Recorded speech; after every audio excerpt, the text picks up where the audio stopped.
Hey guys, welcome back to the CryptoJobs YouTube channel.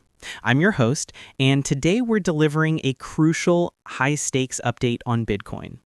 My bearish outlook remains the same, but we need to talk about the current support. The $100,000 50% fib support is currently holding, but is a full correction still in the pipeline? Yes, absolutely.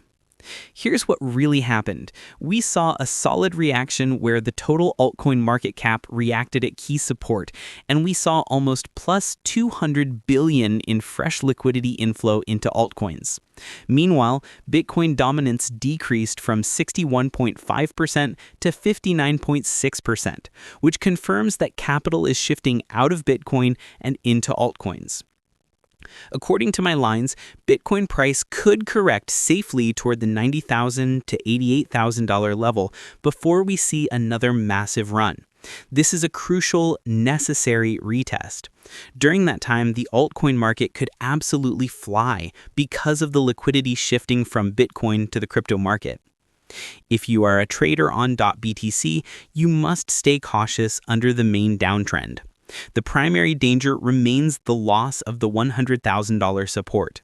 A clean break below that level targets 94K, then 90K, and finally 88K. The final verdict is that the $100,000 support is currently holding, but the momentum points to lower prices before the next major bullish move. However, if BTC breaks above the 116K level and the total altcoin market cap keeps increasing, this could trigger an altcoin season. Now, before you go, I want to talk about how you can take your trading to the next level with me. I'm running a free Telegram channel for all my quick updates and market insights, and my free VIP group for even more setups and a closer look at our trading strategy. The links for both are right in the description. Peace out.